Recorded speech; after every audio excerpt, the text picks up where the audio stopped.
Salut à tous, c'est la Team Xseed et plus particulièrement moi, RDP57. Aujourd'hui, on est à l'YCS de Utrecht 2018. Pour ma part, j'ai joué le deck Cyber Dragon. J'ai fait du 2-5, donc c'est pas un super résultat. Mais je vais tout de même vous présenter mon deck. Et pourquoi pas, à la suite de ça, on pourra faire une main de départ.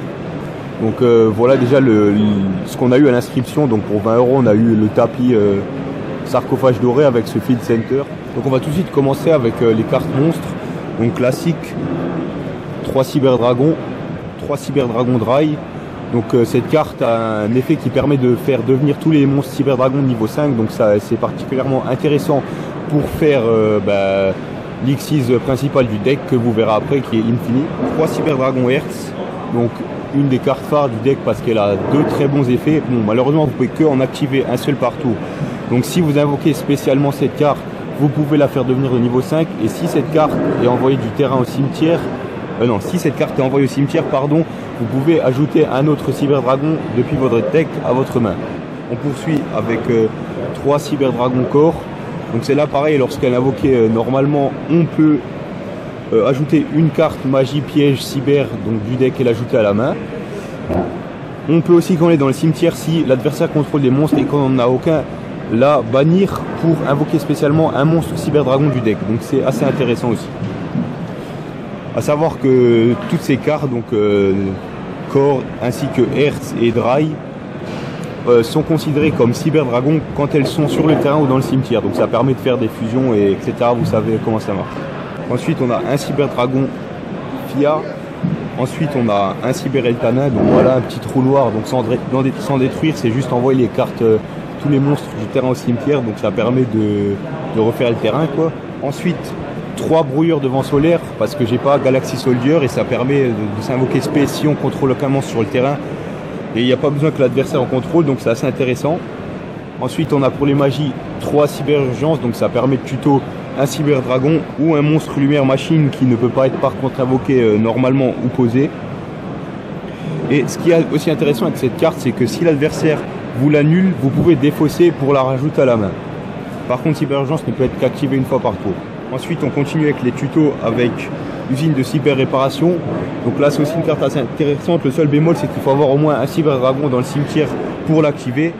Mais par contre, si vous en avez 3, ce qui est vachement intéressant, c'est que vous pouvez appliquer les deux effets l'un à la suite de l'autre. Donc d'abord le premier qui est de tuto, donc un monstre machine lumière, et le deuxième de cibler un monstre machine lumière du cimetière et l'ajouter au deck. Après, on a 3 machines de duplication. Donc on a 6 targets en tout. Donc on avait Noyau et Hertz, donc ça permet d'invoquer des Cyber Dragons du deck et donc de faire des Xyz. Ensuite on a 3 Instant Fusion, donc ça permet d'invoquer sans coût, donc enfin si le seul coût c'est de payer 1000 points de vie, mais ça permet d'invoquer comme ça un monstre fusion de niveau 5 maximum. Par contre il ne pourra pas être attaqué et sera détruit à la end-phase, donc c'est intéressant, ça permet de faire des Xyz ou des fusions comme vous voulez. Ensuite on passe à 2 liens de puissance, donc voilà pour si vous avez l'occasion de terminer votre adversaire, vous activez ça vous fait un gros monstre, c'est toujours pas mal. On poursuit avec 2 fusions en surcharge, donc aussi là pour faire quand on n'a plus trop de choses à faire et que la plupart de nos monstres sont dans le cimetière, on l'active pour faire un Chimera Attack par exemple, une polymérisation. Ensuite pour le plaisir 2 limiteurs removal, donc pour doubler l'attaque, c'est toujours pas mal, ça surprend l'adversaire, mais après en tournoi c'est pas super utile, donc c'est pour ça que je l'ai souvent échangé contre des cartes du side, mais je vous expliquerai tout par la suite. Ensuite on a une soul charge pour récupérer les monstres du cimetière. Pareil on a une Monster Reborn, un sacrifice inutile, donc ça c'est aussi utile justement pour envoyer par exemple un corps du deck au cimetière pour le retirer par la suite, pourquoi pas pour faire un Cyber Dragon, ou encore pour envoyer un Hertz. Et ensuite on termine avec un trou noir et un 1 for 1. Donc je joue pas de piège dans le deck, en tout cas dans le main, mais vous verrez que j'en ai mis dans le side.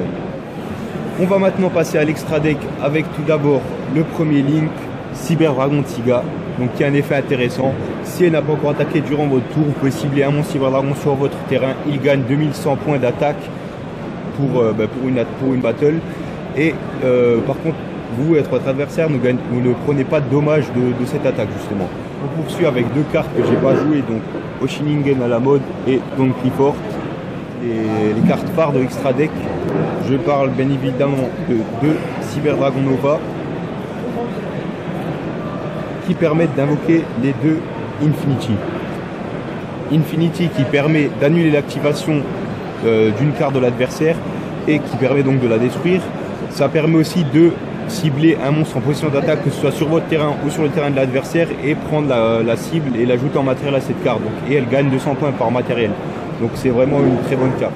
Ensuite on a un Pléiades de la Constellée. Donc si jamais vous avez fait les deux Infinity pour qu'il vous reste quelque chose, on passe aux fusions avec deux Panzer.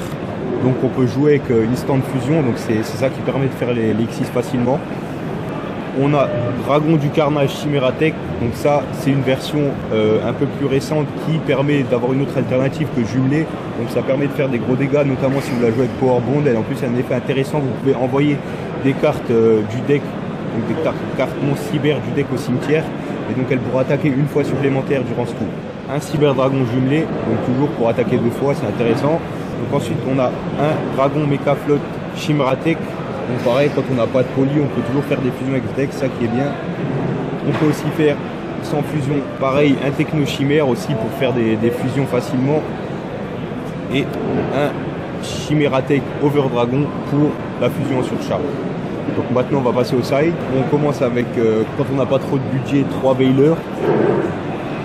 On poursuit avec deux Kaiju Machines, donc pour faire chier un peu l'adversaire. Ça permet par la suite aussi, si vous la sidez, de jouer super polymérisation et donc de faire une fusion avec un Kaiju. Ensuite on a deux Parfums Anti-Magie, donc deux Call by the Grave classique. Ensuite la carte qui m'a probablement le plus servi du side, 3 Gozen Match. Donc ça permet de n'avoir qu'un attribut présent sur le terrain, donc pour vous et votre adversaire. Et donc ça l'handicape pour faire des Link et des X6 de l'extra deck. On termine avec de l'entourage de poussière. Donc pareil, là ça m'a servi contre des decks comme Trickstar avec la terrain et des choses comme ça. Donc c'est toujours intéressant si vous avez un adversaire qui joue DMP. Maintenant on peut passer à la main de départ. Donc on pioche 5, si on commence bien évidemment. Donc voilà ce qu'on a. Donc là ce qu'on peut faire, c'est qu'on peut commencer par invoquer Hertz normal. On active machine de duplication pour pouvoir invoquer SP de Cyber Dragon du deck, parce que évidemment son nom est considéré comme Cyber Dragon tant qu'elle est sur le terrain ou dans le cimetière. Ensuite avec le reste qu'on a, on peut encore tuto quelque chose, par exemple donc on active Cyber Urgence, donc on prend pour le prochain tour soit un Cyber ou ce que vous voulez quoi. Ça peut aussi être Cyber Eltanin si jamais vous êtes en mauvaise posture. Donc là on peut tuto, donc comme je vous ai dit, un Cyber Eltanin ou un autre Cyber, donc ça peut être ce que vous voulez. Bon bref, après on fait bien évidemment donc là X6. Voilà. Donc on invoque d'abord Nova et ensuite Infini. On peut activer l'effet pour pas se faire tuer le R, c'est prendre beaucoup de dommages. On le prend en matériel, hop, après on termine son tour et on pourra toujours annuler quelques cartes de l'adversaire. Donc ça c'était pour la main de départ. Donc voilà, c'était mon deck cyber, j'espère que ça vous aura plu. Il y aura évidemment d'autres decks profile de ce tournoi qui vont suivre, donc des membres de la team. On se dit à la prochaine, ciao.